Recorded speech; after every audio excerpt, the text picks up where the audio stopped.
Hey guys, how's it going? Thanks for checking out this video today. My name is Josh, and today we are going to be talking about some alternate chord voicings for the key of G. Now, I play in the key of G quite often, whether it's naturally on the neck or if I have a capo on. I just like the way that the chord voicings sound with the flexibility of the chords. So today we're going to talk over a few alternate chords that will give you a little bit more freedom in your movements rather than sticking to the by-the-book chords that you will find in a chord dictionary. So let's start with, we're just going to go through the natural chords that you're going to play through the key signature, starting with G, which is the 1. The 2 is going to be A minor. The 3 is going to be a B minor. You have a natural C, and then a D, and then an E minor. So that's the 1 through the 6. The 7 you're not going to play all that often, if ever, because it's the diminished chord. So let's talk over just the natural way to play these chords. You have, starting with your G, your 1, and then you have your A minor. Your B minor is going to be a bar chord. You've got your C, your D, and your E minor. So none of those are bad chords. They all have their place. They fit really well in specific circumstances. But there are other moments where it could be better, or it sounds better to play a alternative chord. So I'm going to show you some of the chords that I use quite often. So starting with the G right there, nothing wrong with that chord. One of the things that I do just to give myself a little bit more freedom and to play around with the chord a little bit is it helps a ton to know your scale in the key of G. If you're playing in the key of G, obviously. So your scale is, right? So pretty simple. Know it all the way up and down the neck, because when you start playing that chord G, you can often use your pointer finger to have a little bit more freedom. And there are several songs that use that quite often.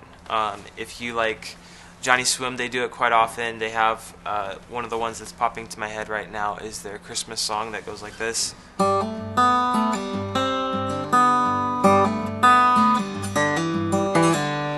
Right? So that's the main line in there, and all of that is composed of that G chord. They're just playing around with the notes that they have in that scale with their pointer finger. So that's my main tip as far as that chord goes, that G chord. Super helpful to know your scale. And then for the 2, most often I just stick with that A minor right there, the natural A minor.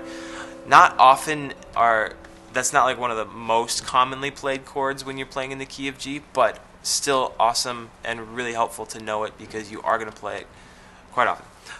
The B minor,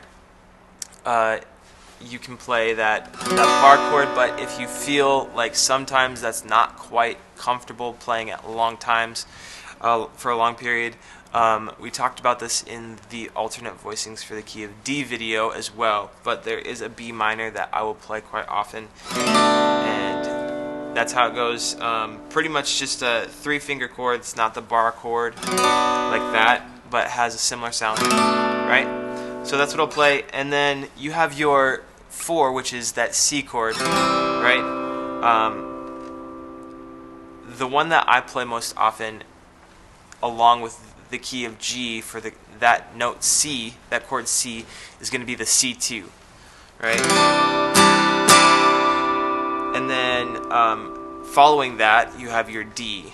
Now, one of the things that I learned way early on in playing is that if you're playing in the key of G, you can almost plant your ring finger on that D note on your 3rd fret up, 2nd string up the neck, and then you can play through all of these chords, some of your main chords, without moving that finger. Right? You've got your G, you've got your C, you've got your D, and your E minor. Then, so your E minor is the next one that we're going to talk over.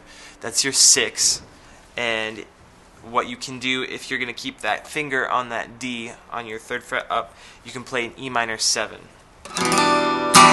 instead of just the regular standard E minor, right? So all of those chords there's nothing wrong with the standards, but there are a lot of different alternative chords that will give you a better voice, or they fit the situation a little bit better.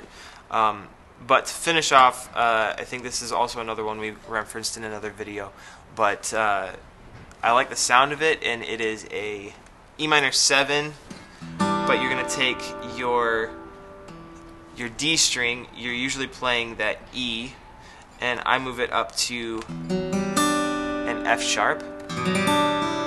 So I like the sound of it, but point is, I got to this place after playing for years and just kind of goofing around with chords. So take these and use it and move along with it. I would just encourage you to continue to play around with your chords, see what sounds good, and never be stuck to this is the way it says in my chord reference book or my chord dictionary, whatever you use.